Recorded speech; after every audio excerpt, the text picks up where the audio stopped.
പുസ്തകം 16-ാം അധ്യായം.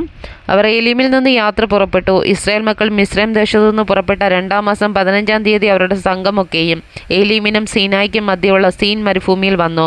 ആ മരുഭൂമിയിൽ വെച്ച് ഇസ്രായേൽ മക്കളുടെ സംഘമൊക്കെയും മോശയ്ക്കും അഹരോനും വിരോധമായി പിറുപിറുത്തു. ഇസ്രായേൽ മക്കൾ അവരോട്, ഞങ്ങൾ ഇറച്ചിക്കലങ്ങളുടെ അടുക്കലിരിക്കുകയും തൃപ്തിയാകും വണ്ണം ഭക്ഷണം കഴിക്കുകയും ചെയ്ത മിസ്രൈം ദേശത്ത് വെച്ച് യഹോവയുടെ കയ്യാൽ മരിച്ചിരുന്നു എങ്കിൽ കൊള്ളായിരുന്നു.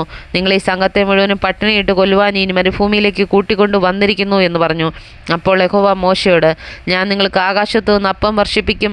ജനം എൻ്റെ ന്യായപ്രമാണം അനുസരിക്കുമോ ഇല്ലയോ എന്ന് ഞാൻ അവരെ പരീക്ഷിക്കേണ്ടതിന് അവർ പുറപ്പെട്ട് ഓരോ ദിവസത്തേക്ക് വേണ്ടുന്നത് അന്നന്ന് പെറുക്കിക്കൊള്ളണം.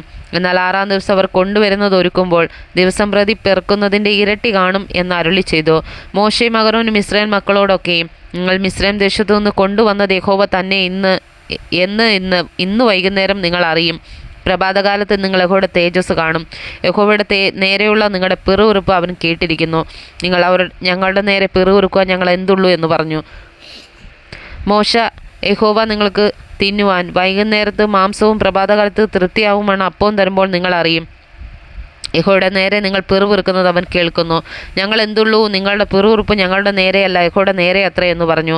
അഹരോനോട് മോശ, യഹോവയുടെ മുമ്പാകെ അടുത്തു വരുവീൻ, അവൻ നിങ്ങളുടെ പിറുപിറുപ്പ് കേട്ടിരിക്കുന്നു എന്ന് ഇസ്രായേൽ മക്കളോട് സർവ്വസംഘത്തോടും പറക എന്ന് പറഞ്ഞു. അഹരോൻ ഇസ്രായേൽ മക്കളുടെ സർവ്വസംഘത്തോടും സംസാരിക്കുമ്പോൾ അവർ മരുഭൂമിക്ക് നേരെ തിരിഞ്ഞു നോക്കി യഹോവയുടെ തേജസ് മേഘത്തിൽ വെളിപ്പെട്ടിരിക്കുന്നത് കണ്ടു. യഹോവ മോശയോട്, ഇസ്രായേൽ മക്കളുടെ പിറുപിറുപ്പ് ഞാൻ കേട്ടിരിക്കുന്നു. നീ അവരോട് സംസാരിച്ച്, നിങ്ങൾ വൈകുന്നേരത്ത് മാംസം തിന്നും, പ്രഭാതകാലത്ത് അപ്പം കൊണ്ട് തൃപ്തരാകും. ഞാൻ നിങ്ങളുടെ ദൈവമായ യഹോവയാകുന്നെന്ന് നിങ്ങൾ അറിയും എന്നു പറക എന്ന് കൽപ്പിച്ചു. വൈകുന്നേരം കാടകൾ വന്ന് പാളയത്തെ മൂടി.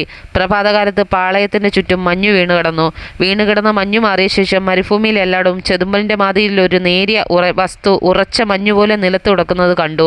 ഇസ്രായേൽ മക്കൾ അത് കണ്ടാറെ എന്തെന്നറിയാൽ ഇതെന്തെന്ന് തമ്മിൽ ചോദിച്ചു. മോശ അവരോട്, ഇത് യഹോവ നിങ്ങൾക്ക് ഭക്ഷിപ്പാൻ തന്നിരിക്കുന്ന ആഹാരമാകുന്നു. ഓരോരുത്തരും ഭക്ഷിക്കാവുന്നിടത്തോളം പെറുക്കിക്കൊള്ളുവിൻ. താൻ്റെ കൂടാരത്തിലുള്ളവരുടെ എണ്ണത്തിനൊത്തോണം ആളൊന്നിന് ഇടങ്ങഴി വീതം എടുത്തുകൊള്ളണമെന്ന് യഹോവ കൽപ്പിച്ചിരിക്കുന്നു എന്ന് പറഞ്ഞു. ഇസ്രായേൽ മക്കൾ അങ്ങനെ ചെയ്തു. ചിലർ ഏറെയും ചിലർ കുറേയും പെറുക്കി. ഇടങ്ങഴി കൊണ്ട് അളന്നപ്പോൾ ഏറെ പെറുക്കിയവൻ ഏറെയും കുറേ പെറുക്കിയവന് കുറവും കണ്ടില്ല. ഓരോരുത്തൻ താൻ്റെ ഭക്ഷിക്കാവുന്നിടത്തോളം പെറുക്കിയിരുന്നു. പിറ്റന്നാളത്തേക്ക് ആരും ഒട്ടും ശേഷിപ്പിക്കരുതെന്ന് മോശ പറഞ്ഞു. എങ്കിലും ചിലർ മോശയെ അനുസരിക്കാതെ പിറ്റന്നാളത്തേക്ക് കുറേ ശേഷിപ്പിച്ചു. അത് ക്രമിച്ചു നാറി മോശ അവരോട് കോപിച്ചു. അവർ രാവിലെ തോറും അവനവന് ഭക്ഷിക്കാവുന്നിടത്തോളം പെറുക്കും. വെയിൽ മൂക്കുമ്പോൾ അത് ഉരുകിപ്പോകും. എന്നാൽ 6-ാം ദിവസം അവർ ആളൊന്നിന് രണ്ട് ഇടങ്ങഴി വീതം ഇരട്ടി ആഹാരം ശേഖരിച്ചു.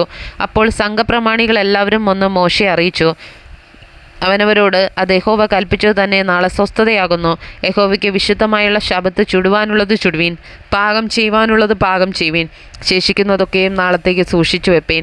മോശ കൽപ്പിച്ചതുപോലെ അവർ അത് പിറ്റന്നാളത്തേക്ക് സൂക്ഷിച്ചു വെച്ചു. അത് നാറിപ്പോയില്ല, ക്രമിച്ചതുമില്ല. അപ്പോൾ മോശ പറഞ്ഞത്, ഇന്ന് ഭക്ഷിപ്പീൻ. ഇന്ന് യഹോവയുടെ ശബ്ബത്താകുന്നു.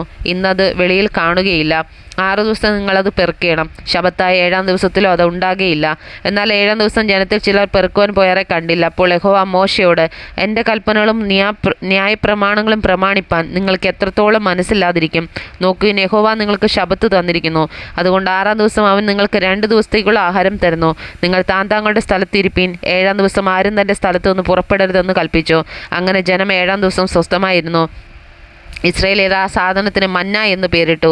അത് കൊത്താമ്പലരി പോലെയും വെള്ള നിറമുള്ളതും തേൻ കൂട്ടിയ ദോശയോടൊത്ത് രുചിയുള്ളതുമായിരുന്നു.